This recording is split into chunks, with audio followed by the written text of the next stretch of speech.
Atomic Heart, if you've forgotten or didn't even know, started as an RTX demo showcase back in 2019, when the 20 series of NVIDIA cards launched, ditching the old GTX branding to usher in the era of hardware-accelerated real-time ray tracing. Flash forward to 2023, and the once tech demo is now a fully released title. Good day, comrade! But with one interesting change. It does not in fact have RTX at all. Up until it released, it was marketed as a great showcase for RTX features along with DLSS, but it seems in the last moments of development, Mundfish decided to strip RTX features from the game. Mundfish has stated in journalistic inquiry that it will be a temporary situation and plans to address the features post-launch. It's curious that the developer decided not to mention the features wouldn't be available on PC at launch, and I would assume that it was a matter of getting the game out without needing to delay its release. Unfortunately, post-launch fixing has become the norm in the advent of the always online world, and Atomic Heart is just another way to play it if you want a full-featured experience.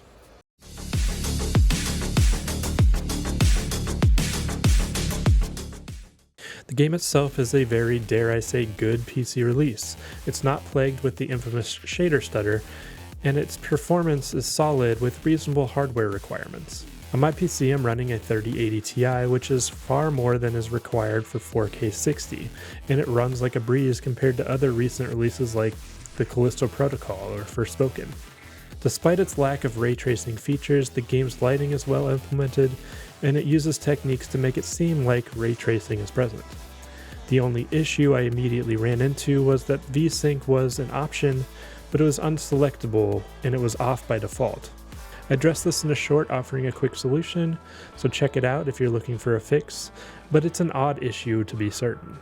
Needless to say, if you aren't interested in ray tracing at all, this game is a satisfying visual experience for the current generation. I personally feel a bit let down by its absence considering the history leading up to its development. I was expecting the game to be a great showcase for RTX and ray tracing alike, but I guess time will tell if that will come to be in the future.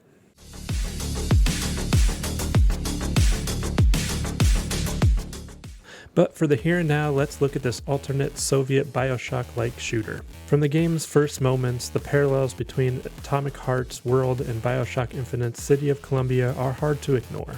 It has all the beats seen in narrative FPS since Half-Life took us on that train ride into the Black Mesa facility. So nothing new here, but it still does well to set the game's aesthetic and atmosphere. The game is pretty, and its steam/cyberpunk fusion style helps to differentiate itself from its inspirations.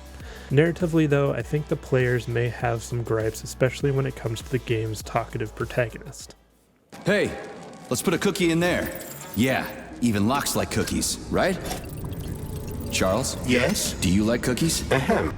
I've marked another waypoint for ease of navigation. How dense do you think I am? I know where I need to go to complete my mission. I was only trying to make things easier for you. You can make things easier by getting off my grill.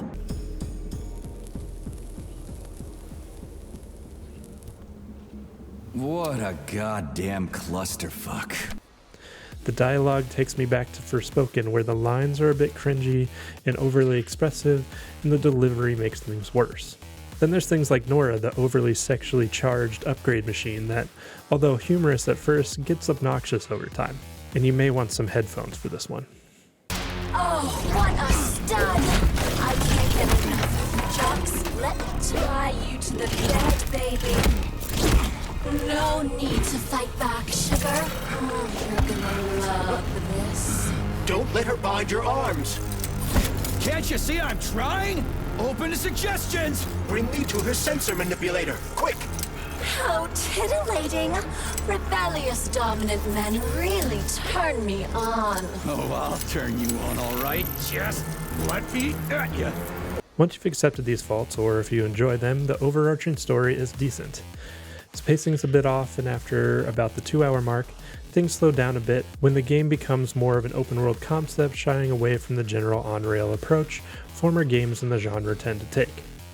I may be jaded in the current times, but I almost miss the corridor experiences of old, especially in games like this, but maybe that's just me.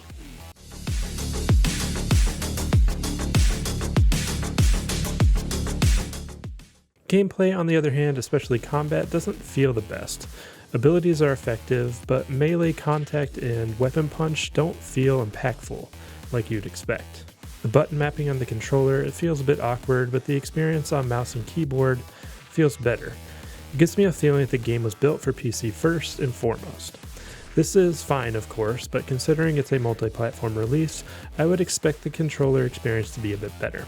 Enemies are quite varied, from simple humanoid robots to giant robotic monstrosities and more. The polymer abilities you collect along the way are akin to plasmids or vigor, which help to tactically eliminate the various enemies you encounter. You can go in guns a-blazing or stealth with the help of the scanner ability to overcome enemy encounters, giving you a bit of gameplay freedom on how you want to approach combat. Atomic Heart doesn't do much in the way of new, but its combat is solid enough to be an alright experience.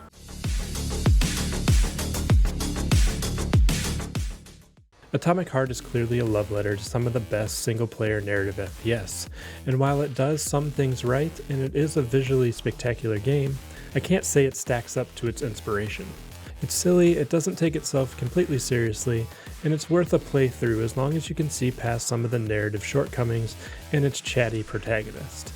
I hope in the future the RTX features that were promised for so long do find their way back into the game, and if they do, we'll take a look at the differences those features make for its visuals in the future. Well, that's all I've got for this one, guys. Let me know down below if you were surprised by the lack of RTX and your thoughts on the game so far. I will be doing a follow-up video where we'll be taking a look at the game's Steam Deck performance and see if we can find some good performance settings to use on the go. Thank you for watching. If you liked this video, hit that like button. If you really liked it, why not subscribe? And I will see you in the next one. Goodbye.